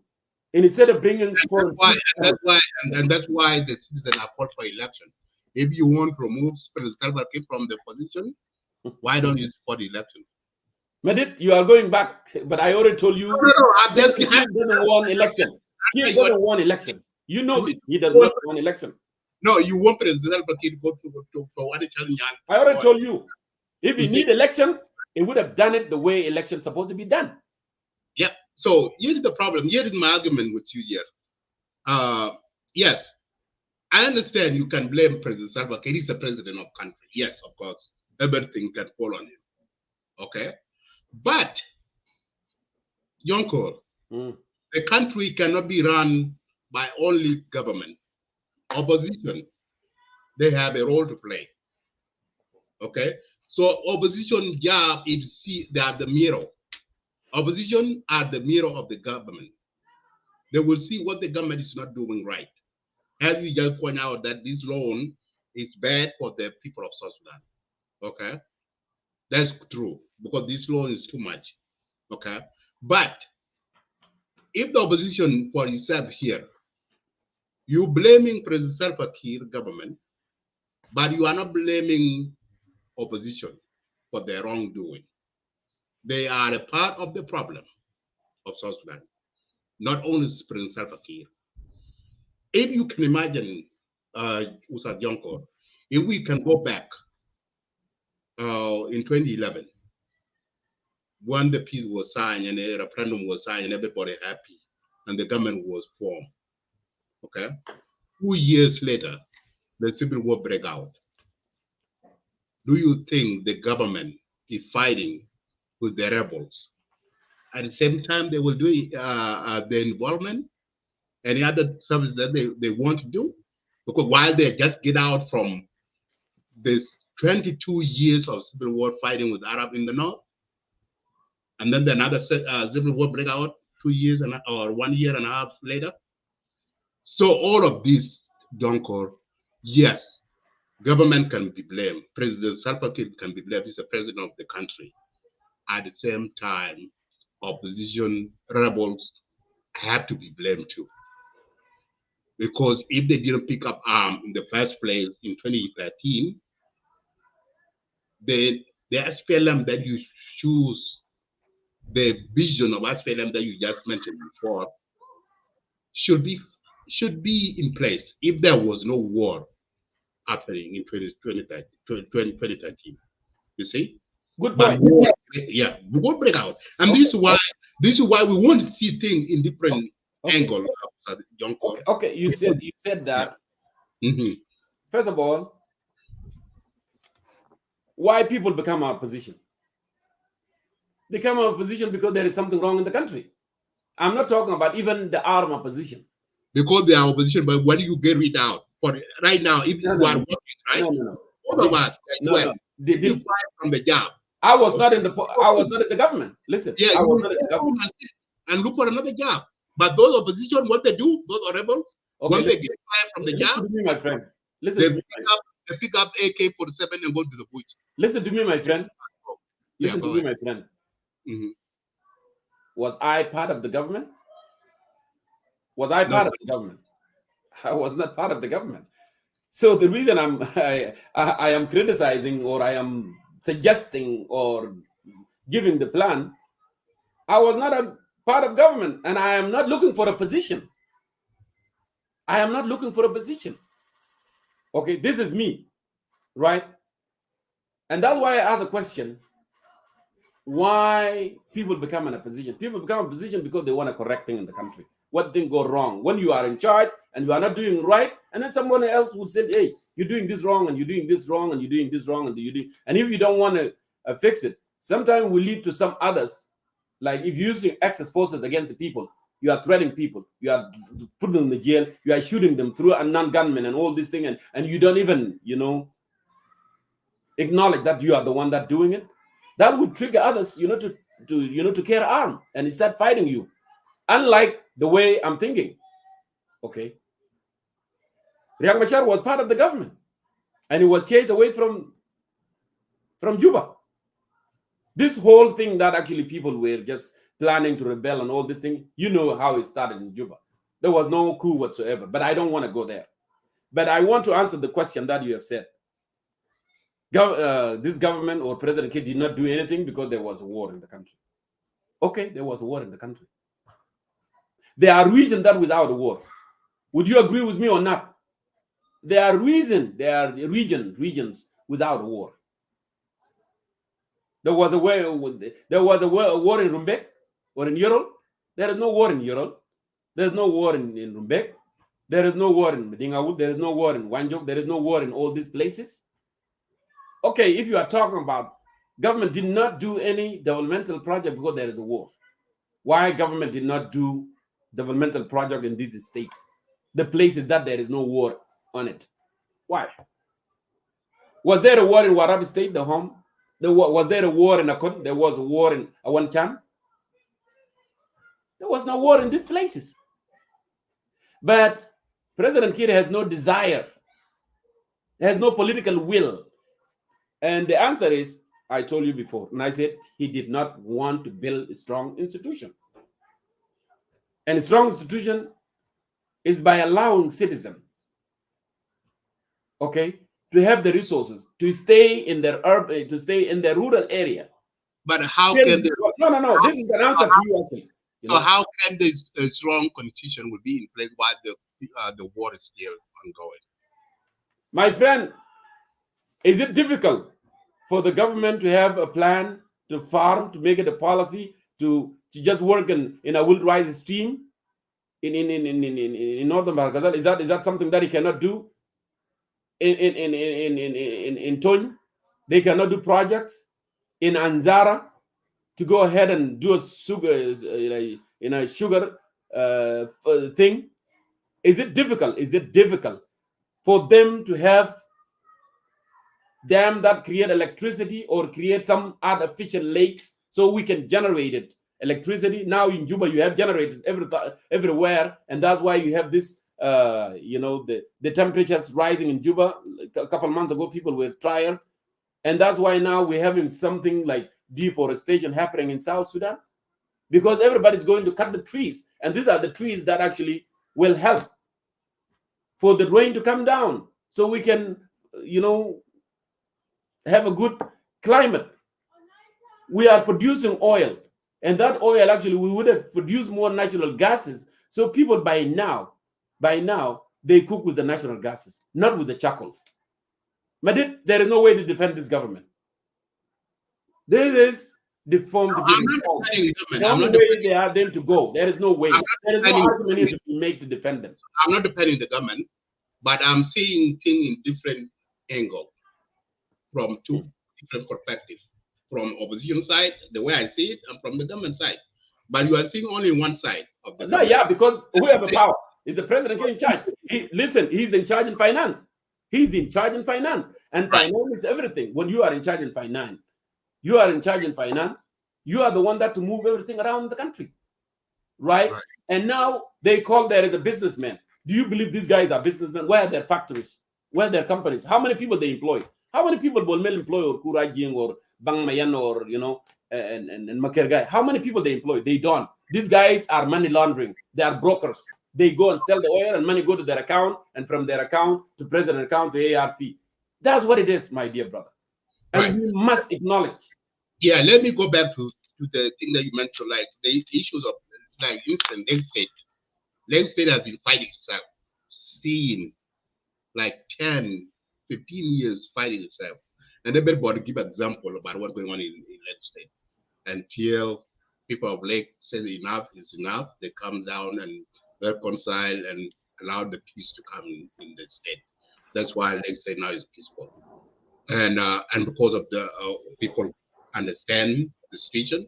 So Now, as you mentioned before, you mentioned about the peaceful. Because let's say it was not peaceful during the time, so the war was going on in that area, but now it's on the peaceful in the country.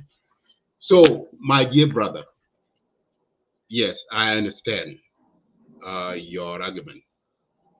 Yes, you can blame the government. I'm not here to defend the government, but I'm here to see as a citizen, as a concerned citizen, the way I see it. I'm blaming both sides.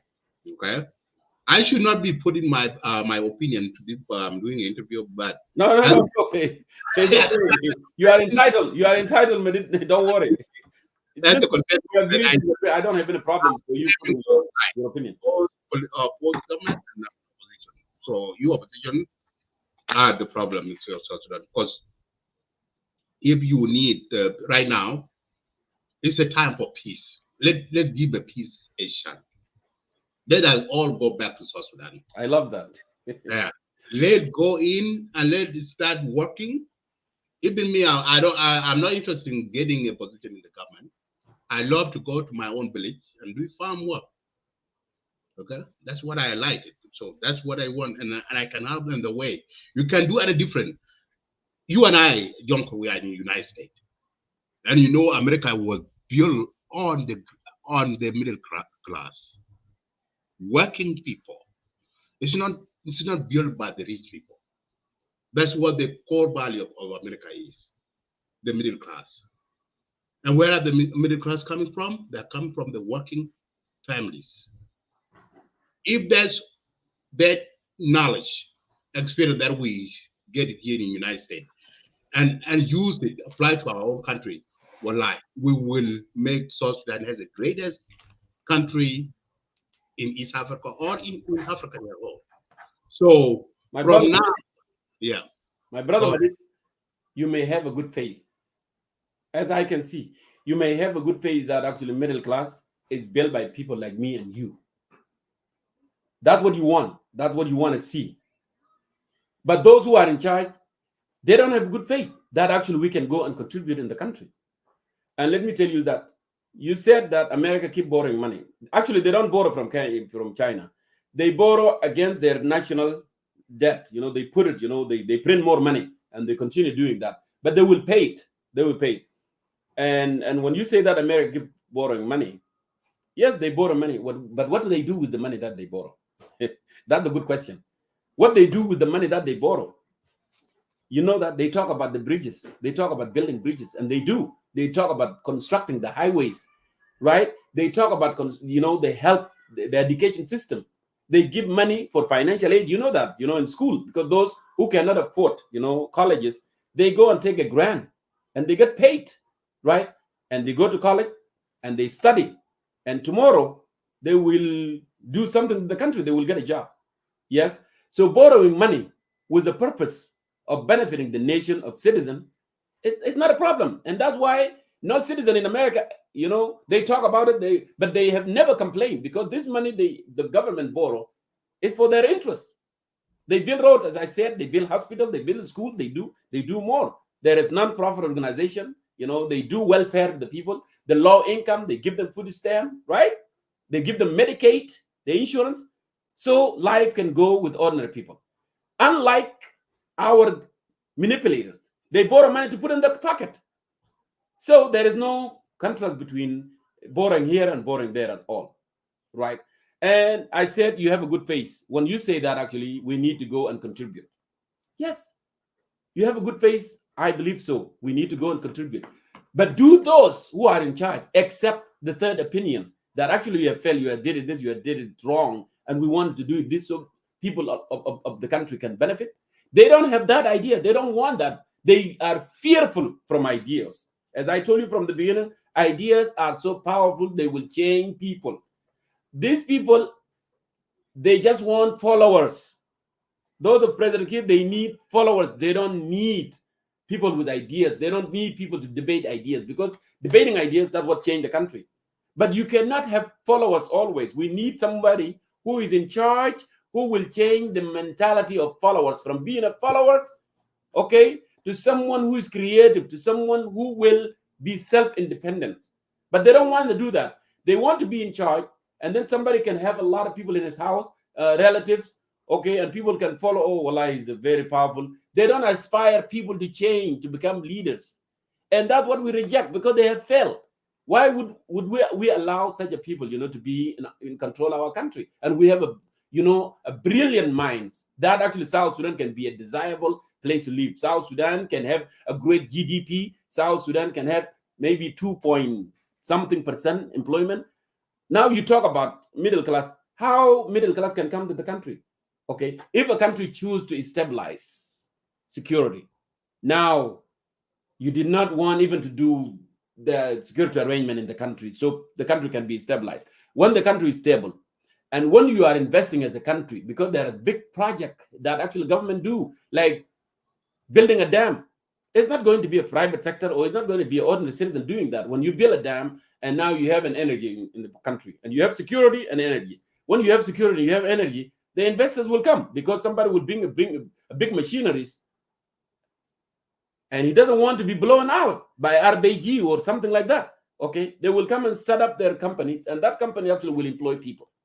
That's how you do it. When the government move, to create those massive, big projects, it starts with agriculture only. And if they start with agriculture, the citizens are going to be beneficial. But that far from their mind. People are bringing Matoko and Sukuma Wiki and all these things from Uganda. Did you know that? Do we need that? We can grow our own. We can just put money from oil. We can put it there and grow our own, so we can produce food locally. We can eat asida, cassava, and all these things, combo, and all we have. When you fly in Ethiopian airline, what do you eat when you are on board? You are served with injera, correct? You are served with injera. Do you know why? Because that's the national pride. We can serve people with kundyong, in our airplane. We can do that because we have the best dishes, actually. But these people, they don't have heart for the country, my brother. South Sudan is a hunting field. That's why their kids are outside. What is it when you're building a nice, beautiful house in your country and your kids are there and they are going to school there? Because they know they destabilize the country. That's why they take their kids out. Because this is crisis and they don't want their kids to be there. Right? So we can blame them. And the only way is for them to exit. That's the only way, because they cannot reform. 19 years, they did not do anything. They did not do it. So now they will borrow money, and they will not continue to construct that road to Bahar Ghazal. That road has been washed away by rain. You know that. They cannot do it. 19 years. Yamadid, my brother, if I tell you now, Uganda, now people are talking about huge development in Uganda. Where Uganda got the money? They got the money from South Sudan. In 2005, GDP of Uganda was $27 billion. Now Uganda GDP is nearly $60 billion. And Kenyan GDP now is $117 billion. This money from South Sudan. This is our money. Because we are a consuming country. We consume what they make. Why would we be a consuming? Why can we be a producing country? And we have ability to do so. We have a talent to do so. We have money to do so. Why President Kim make us to be a consuming country? You see, that's why I'm saying that it doesn't matter. You give them 100 years, you give Kiir 100 years, he's not going to do anything. He just wanted to remain there until he died. And that's what I reject. Yeah, I thank you, Jongkor. But the way I see it, my brother, even President Salva Kiir go today, the issue will not be solved in South Sudan. The problem of South Sudan right now is not President Kiir. You can blame President Salva Kiir, but it's not him. Okay, if he can go today, Jongkor, those problems will still remain. Because the people are the problem, not the president. No, we will sit down. Listen. How you can sit down? No, listen, Medit. What we needed now, is a real people of South Sudan sitting down. Listen to me. Civil servant, lawyers, religious leaders, even Salatin and all these things. We sit down and we ask one question. We fought for this country collectively. And we have one in our mind that actually we want to live with decency. We want justice. We want liberty. We want prosperity. How we can go from here to achieve this? because we lost it in the middle of the way. After we achieved the independence, people who were in charge, they make us lose this.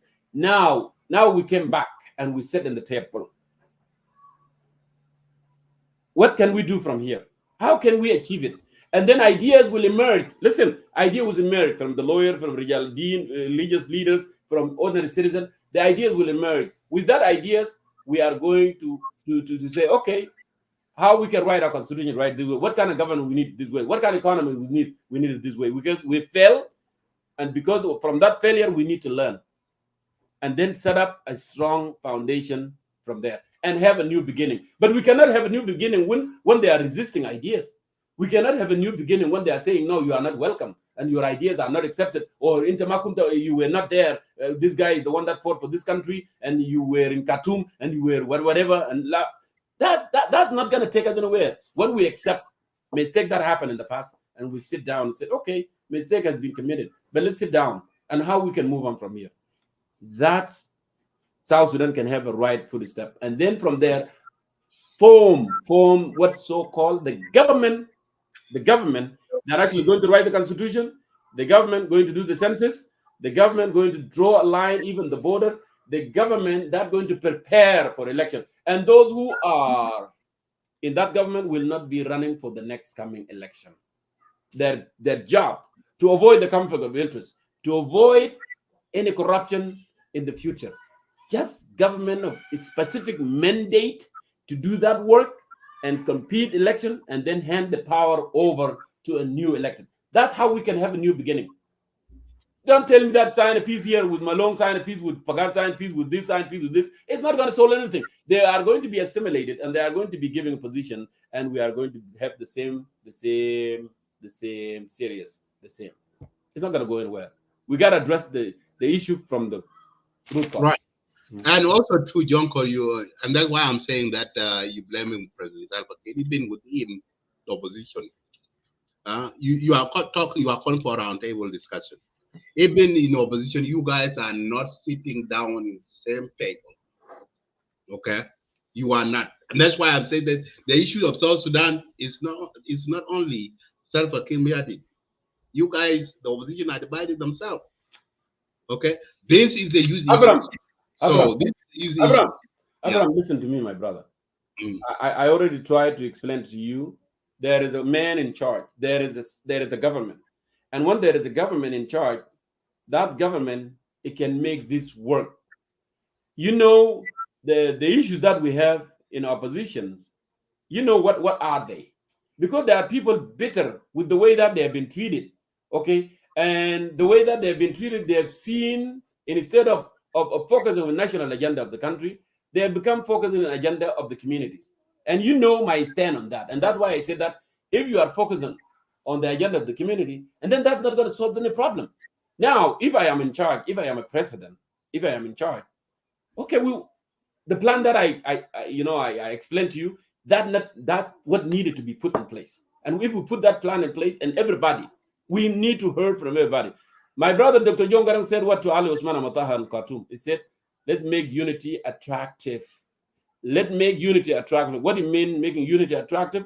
Let's allow everybody, let's give everybody a voice. And let's treat everybody with equal. And let's treat them based on their citizenship. That's what we need to do. We don't want to treat them like, oh, this guy is from Yorol, came and Yorol, okay, I will accommodate this guy and I will do this. Or Iman Malwal, I will give him this. Or Iman Latuka, I will do this. No. If we do that, and then we are going to be more divided. And that's what happened exactly. That's what happened exactly. And that's why he said that now we realize that mistake has happened. Don't tell me you wanted to do fake election or whatever you wanted to do, or you want to assimilate people. It's not going to solve the problem. We need to sit down and have a new beginning. And that new beginning is what's going to take South Sudan out of the mess. Now everybody have their voice. You bring Equatorian, you bring Apanalians, you bring Barkazalian, and we all sit together, like I said, religious leaders, lawyers, and sit together and ask questions. What went wrong? What went wrong? We have corruption, we have this, we have nepotism, we have this, we have that, we have tribalism, we have all these things, and we have addressed all these issues combined. When we have that big, address the issues and come out with a conclusion, then there will be no problem in the future. You see, that's the only way forward. Okay, thank you. Let us leave that way. My last question to you, and then Mm, we call the day. My last question to you. Last week, a few weeks ago, mm, you made a show. I'm talking about the case of former mayor of Juba, uh, mm. Thank you. uh, Kalito Lado. Calestolado. Yeah, Callisto Lado. So a few weeks ago, you made a show, Mm. and you said that on your show you talk about Who is how behind the detention? attention, who is behind the attention of former mayor Lado. Okay, you got on that show you could be criticized by your colleague in opposition, basically. So, what is your response to these people who have been criticized you when you come out and say that who is behind the attention of Mayor Clinton? Yeah, thank you, Madid, for bringing that question. Madid, our country is so polarized. It's polarized on region line, ethnic. It's not even polarized on political line. If it was political line, it would have been better. But it's polarized on regional and clans and tribal, and that's why people, if you speak about something, and others who tend to disagree with you, basically because you are from certain community, and then you will be taking like you are an enemy instead of taking it. Actually, you care about them.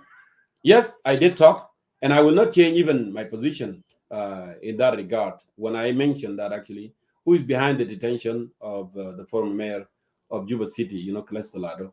And I mentioned actually the governor of Central Equatoria, Emmanuel Adil, and I mentioned the vice president, Waniga. They are, and I played a clips actually, a clip that triggered those individuals, to insist or to move ahead, and call security apparatus and to arrest, Callisto Lado. By the way, I did not bring this just information out of nowhere. I cannot make them up. These actually are coming from source within the community, within the Central Equatoria, and my voice will not change. These are the people came forward and they said actually Emmanuel Adil is behind, Wanig is behind. You remember on that clip when Calestolado said, "I became a headache to these people who are in the government, the puppet of President Salva Kiir, and they wanted to bribe me actually with 50,000 US dollars, and then I should keep quiet, not to talk, and stay away." And even those individuals, they think Calestolado it became closer to the community because he's always speaking, about the land grabbing, land issues, and the violence and so forth. They feel like this guy it become more closer to the heart of the community, and now it's getting popular. And in every region in South Sudan too, there is always a fight. If you go to Rumbek, you will see there the key people there. If you don't come through them, and then there is no way because Kir, the way he's ruling the country is just based on the communities. It's not based on the ideals or the standard politics that we know. It's based on communities. It's the same thing happening in Central Equatoria. Now, if you have to be in the government, you cannot be hired, or you cannot be appointed unless in national government unless Waniga gave you a green light. And that's what I'm telling you. Everything has to go through this. There are some puppets within the communities that President Kiir rely on, and those are the loyalists. And you have Emmanuel Adel in Central Equatoria. If you are not in good shape with him, then you will not be hired with any position there. The same thing, Waniga on the national level. If you are from Central Equatoria, you have to go through him. And we know that. Again, if you go now to Northern Barkadal, my home, you have to be one of those, close to Bolmel. And then after that, yeah, you can be recommended, to be hired or something like that. Or, those of Tongaken. Those are the people now, puppet of President Kiir. In every region he does. You go to Lagos State, you will have Ring Twang, and you have those of Paul Mayor Makage in that time, and now you have Ring Twang Mabo, they are the one in charge. You go to Eastern Equatoria, you have Lajore Labong, right? And as Oboto Mamur, you go to Israel, Western Equatorial. Now you have this Bakasro. You have to go through them, or Jena Numa Kumba, right? So in our country, President Kir has taken us to exactly the way that Motor Watani NCP was ruling, because they used to have something called the popular committee. In Arabic, they call it Lejna Shabia. In every neighborhood they have Lejna Shabia, and within those they have the loyalists, okay, of the NCP, and the loyal to NCP, they know who is who in the neighborhood, and then through them you can be appointed in any position. And for some reason you have a skill, and then if you just got up in your position, then they recommend this guy is not from us, this guy is not with us. Ideologically, it's not with us, because Mu'tamar Watani, NCP, used to hire people based on ideals, if you are with them, with their Islamic ideals. And I remember, in 1997 or something like that, people in the neighborhood, they were interested actually, so I can be on that committee. But we went for an confirmation in the school evening, but my name was removed. They said this guy is very extremist, is young extremist SPLM supporter. And then I was removed. So what I wanted to tell you, Medit, is that in every community, in every state, in every region now in South Sudan, this is the way that President Kira is setting up. He gains support, he has individuals, and those individuals are the ones bringing people to him. So Wani Iga is the puppet there. And he's the one that did not want, him and Emmanuel Ade, they did not want how this young man, Keleso, the former mayor of Juba, how the way he was campaigning and community earned actually trust from the community, and he made them bad guys, and they become bad guys in the community, and they didn't want that, and that's why they have to get rid of it. They have to get rid of him. Now you brought that issue a little bit earlier. We talked about it. He has been arrested, and he's in detention of national security.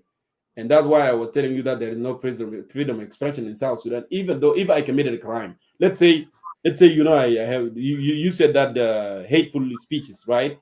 Hate speeches. What preventing the government bringing Calesto Lado to the court of law and file a charges against him and said, yo, you have been charged on this and this and this and this? Why are they not doing that? Because there is no crime he has committed. It's just because he was speaking up, and they did not want somebody to speak up, because ideas are very strong. And more you have ideas are going to change people's mind. Ideas are going to educate people, and that's what the government don't want. Now, I listened this morning, which is yesterday in South Sudan, and read it, Tomazi. The lawyer of Calesto Lado actually have been threatened by a call court. So two national security officers, they went to his office, and actually they threatened him. They said, you have to withdraw this case that you have filed in East African Court of Justice, of Calesto. You need to withdraw, which is mean that to withdraw the case. Just guess. You were talking about the freedom of expression a little earlier when I said that there is no way, you can express yourself. You see, because they fearful. You know how many cases now have been filed in East African Court of Justice? So many cases have been filed against the South Sudan, and South Sudan is not even respecting. They don't even show up at the court. What does that tell you? What does that tell you about this government? It's so bad. So, my brother, I will not change my position. What I said last time is it. And those no-brainers, people are saying that Jongkor is just lying and is this. They don't know what they do. I forgive them. As he said in the Bible, Lord, forgive them because they don't know what they are doing. Even Jesus himself, he said that, right? So they don't know what they're doing because their hearts are blind. But one day their hearts are going to see, and then they will know this guy is telling what is supposed to be, said always. Okay, thank you so much, Jongkor. We will leave that way because, as you mentioned, the Vice President, Dr. Wanika, is one of SPLM. Even that's seen day one. I think Morris Lado want to tell you something. Yeah, more like I see a lot of his question. I'm seeing those his questions Yes. are relevant. So I'm reading their question, their comments. So more like there's question that he has which is not relevant. That's his question going direct to the government. So here is what I want to correct very quick. So you call Dr. Vice President a puppet. It's not. If if people, the leaders in the government of South Sudan, they are like Dr. Waniga, there will be no war in the country. There will be peaceful. And Dr. Waniga has been there since day one of SPLM was founded. And another thing to you and I, Jongkor, why I always give an example, me and you, because we are here in the United States. Here in the United States, I'm a Democrat. Okay, every 4 years, when the America go for election, I will go to my party, help them for registration, for voting registration, go on campaign, doing registration vote, and apply. If that is banned, I always volunteer myself to do so. You know, that's how you have a faith in your own political party, right? So, uh, Dr. Wani, Iga, and Governor, they are members of SPLM. And the SPLM is the ruling party in the country. SPLM So, is the ruling party, but go ahead. yeah, they are ruling party. They are main ruling now. So, they are presenting their own political party in the state. Now, let's see the speech of former mayor, Cliso Guado. He's a member of SPLM, right? Who? At the same, Clito, former mayor. Yes, he is. Yes, a member of SPLM. At the same time, he's criticized the same party he's in it. Okay? That can show that you, if you are criticizing your own party, your own political party, criticize your own leaders, that means that you are already rebel against that party. Your loyalty to that party is no more. Okay? So your political party, you are a member of that political party, even though there is something that you see, you have to stop the way that you can fix it. Okay? So now, But Madid, now you said you are a member of the Democratic Party in US. But here in US, not only US, don't you see that it's beneficial for the member of the party? If there is something wrong, he can say no. He can criticize his leader within the party. That obvious something normal in a real democracy. You can talk, because say, I disagree with this. This is not the way that we should take our party. And actually, playing a devil advocate within your own political organization is a good thing. So you can debate the ideas. But if the SPLA does not accept somebody to debate ideas, to say, no, we are wrong and we go this way, that's why you see Yao Yao left and came back within less than 4 weeks. You see what happened now, because that's why I'm telling you the SPLM is not ruling. They are the individuals are ruling with NCP and some within the SPLM. Why? Look, Yao Yao, he joined SPLM, right? And after he joined SPLA, he was appointed a member of political bureau. He was put in National Legislative Assembly member there, and he was giving some, and it was good there, right there, because Yao Yao has a really strong base. Now look what happened, because the SPLM is not in charge. Within the SPLM Zatu, they don't accept one another. Look what happened. People, when they go there and talk to the president, well, this guy is bad, and this guy is a rebel, and this guy doing this, and this guy doing this. Later, what happened? They remove him from National Legislative Assembly. They fire him as a deputy at the political bureau. They remove him. What happened? And the man became toothless. He doesn't have anything. Look, for 2 years, he wanted to meet with President Kiir, and he couldn't meet with President Kiir. But finally, what happened? Finally, he got tired. You know, the man has like 17 wives, and he lost 13. He has only 4, right? And finally, he has an opportunity. He said, okay, if SPLM abandoned me, and now I don't even have nothing to pay and no food, and my kids are not going to school. Look what he did. He just went to Riek Machar, and Riek Machar was able to accommodate him. Maybe he gave him some cash and a little bit. And look what happened. It's like, you know, like 9 years old politics of President Salva Kiir. After he saw the guy went to Riek Machar, and Riek Machar, they accommodated and they welcomed him. Look what they did. They call him, say, hey, Yao, please come. And some people, they went to President Kiir. Oh, this guy went to IO. And then now when he went to IO, Kiir called him and he went to office Kiir. This is the first time now he can see Kiir in 2 years. And now President Kiir said, why? Why did you leave and blah, blah? He said, you guys fired me. You even fired me from parliament. The one that I received only $300. $300 a month is not even going to feed my family. And you fired me from political bureau. And you fired me from everywhere. And I don't have anything at home. I'm broke. And President Kiir even felt bad. Say, why? Because he's not paying attention in his leadership. Because there are people there make a circle, circle, kleptocracy, I call them, You will not allow even to meet with President Kiir, and you will be thrown away because these people actually, they don't want you to get closer. And they feel intimidated. They feel, threatened with ideas that you have. And that's why I'm saying that it will never work, because we have ideas. They will not want us to be closer. They will never want us to be closer. I know there's a lot of people there, even they complain about me. And I am not even in the government. You see? So, President Kiir, okay, I'll give you money. I'll give you money, please. I want you to come back. I believe so. He gave him good money, good amount of money. And that's why, he went ahead and said, I'm so sorry, man. Now I have to go. Look how politics is South Sudan. Look how things are going. What happened was the reason why Mayol came back, returned back to SPLM. Why he came back? Can you tell me why he came back?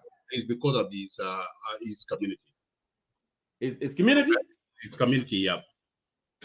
So that's why. Asma, my brother, it's not only his community. Yes, his community to talk to him, I know. But look what Kiir has done. He has appointed Walid Bitauda, this guy, the guy that close to him, because by appointing this guy actually is making, what, I am going to meet whatever you need now. This guy will make a budget at least for him now. Gola, the young man, will make a budget for him. And then Yao, please come back, we will help you. Because Yao has the base. Yao almost finished the 8 division 8. It's not a guy that actually you accommodate in your party and all of a sudden you want to fire him. Those who are power angry, those who are actually, they are the one that, taking President Kiir to mess. And they are the one that creating all this in finance in the country.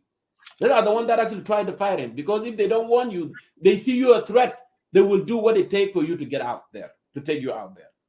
And that's why I'm saying that if President Kiir is a man with mental conviction, it would have cleared out himself from this long time ago. But he condoned them because he liked the way things are going.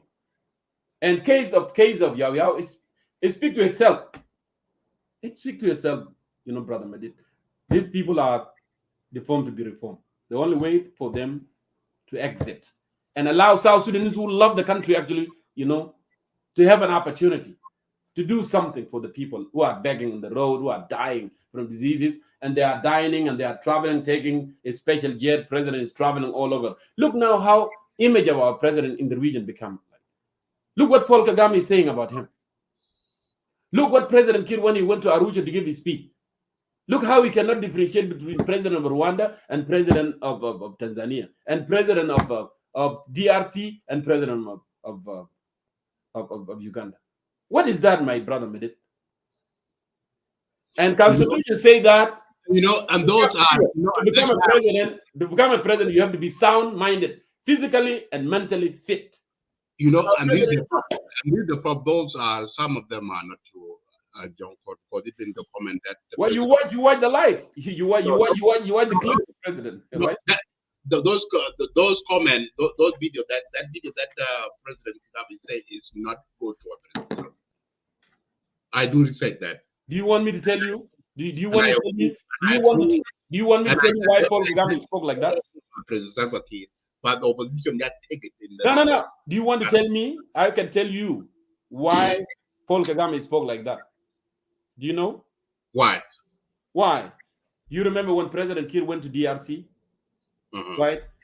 And President Kiir, being the current chairman, East African, he spoke to the case of Tutsi who are causing disability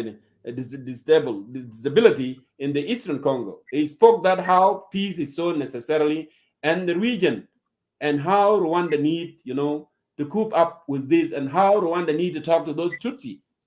Okay, and then Paul Kagame did not like that because he said these are the issue of Congo, and Congo need to address that because those Tutsi, they are Tutsi by tribe, but they are Congolese citizens. They are Congolese citizens. Okay. Also, former president of the United States, Bill Clinton, was there. You remember? He was there in Rwanda for commemoration of the 30 years of genocide. He actually spoke with President Kiir. He also told him, you ruin your country. And a lot of people don't like you. And President Kiir said, what West need from me? He said, West want to hold you accountable because when you fought for liberation struggle, you want your people to be better off. You want justice. You want liberty. You want prosperity. You don't want to create massive refugees. Because President Kiir has talked to Bill Clinton and he said, talk to Kagame, please. Let him stay away from the issues of DRC. And that's what provoked. I know. This is from credible news. That's what provoked Paul Kagame. And he said, you cannot even take care of your people. Listen to this video. Take your people. And you are And he said, President Paul Kagame of Rwanda is clapping back. And he didn't name names when he said what he said. I'll show you the clip shortly, but true. I just want to give you the context. Even though he didn't name any names, the context is that there are neighboring countries in Africa speaking out against Rwanda, specifically the president of Rwanda, which is Kagame. And the person that has been vocal more than anyone is President Felix of Democratic Republic of Congo. And he had so much to say about the president. And I remember he went viral a few months back because he called President Kagame Hitler. That is the context, because DRC and also Burundi has called out Rwanda, and they claim that Rwandese forces are unaliving people in their soil and taking out resources. Let me first show you what President Kagame said. Have your people, your own people, barely making ends meet, naked on the streets, no food, no nothing, and they're talking about, going to, you want to come and teach Rwanda what to do or change what is in Rwanda with what?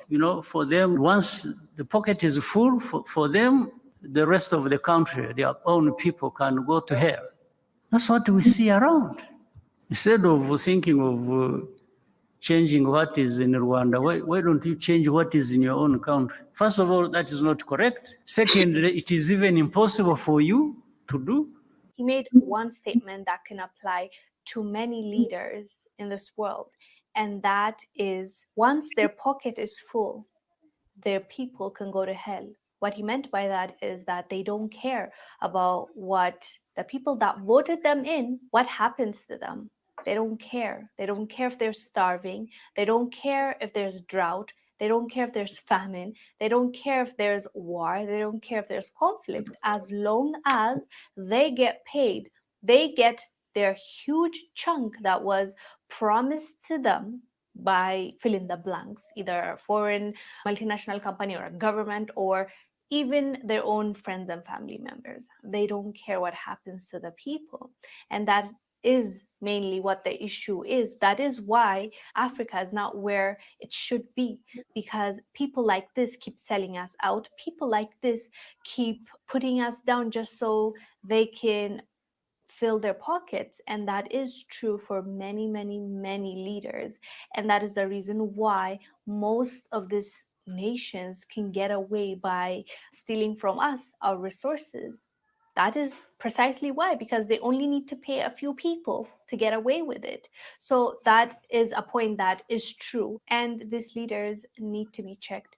Anyways, I want to show you a video of President Felix calling out Kagame. The Democratic Republic of Congo. President Felix Tshisekedi on Friday compared his Rwandan counterpart Paul Kagame to Adolf Hitler and his expansionist aims. I'm going to address Rwandan President Paul Kagame and tell him this.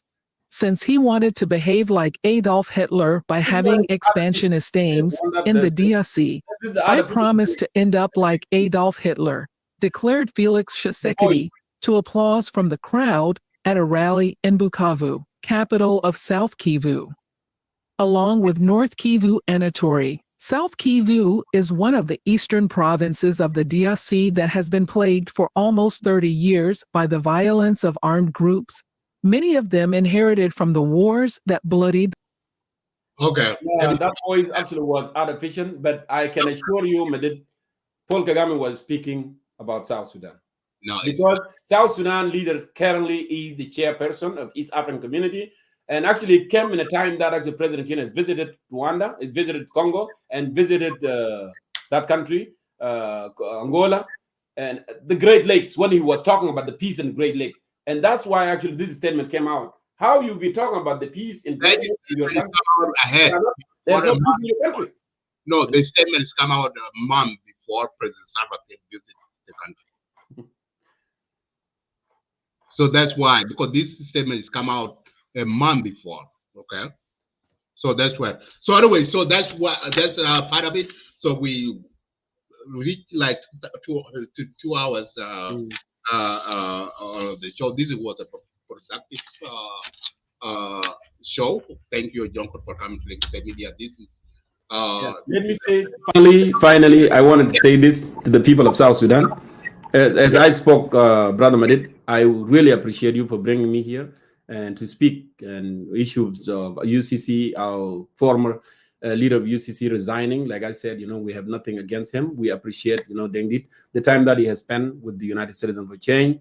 It's contributed more, and we thank him and we wish him a good luck. And also we thank Wolatak, who was part of United Citizens for Change. And again, I can reiterate to you that UCC, an institution that actually aspire as members and train as members to become leaders, and from being a leader to become an agent of change. And that's why if somebody leave, and then we have next online, will be leading.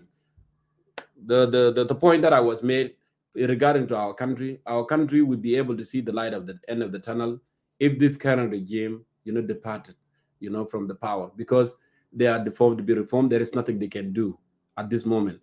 And the point that I was put forward, that actually we need to sit down as collectively as the people of this country, and we have a concern to iron out this issue and have a real debate from religious, from lawyers to doctor, medical doctor, to civil servant, to even chiefs, to come out with modality, how the system that we want in this country can be set up. That will be the only way forward, and have a government and mandate that actually their job is to write the constitution and conduct the census and prepare, the country for election. And that government, actually, members of that government will not run for any coming election whatsoever, to avoid the issue of corruption. So one more time, thank you for having me on Lake State Media. Thank you so much. Thank you. Jongkor, have a wonderful night. Thank you for coming to Lake State Media. And also, I would like to say thank you for those to our viewers who are watching in YouTube, Facebook, and Clubhouse. Thank you so much. Have a wonderful night. Have a good night, Jongkor. Thank you.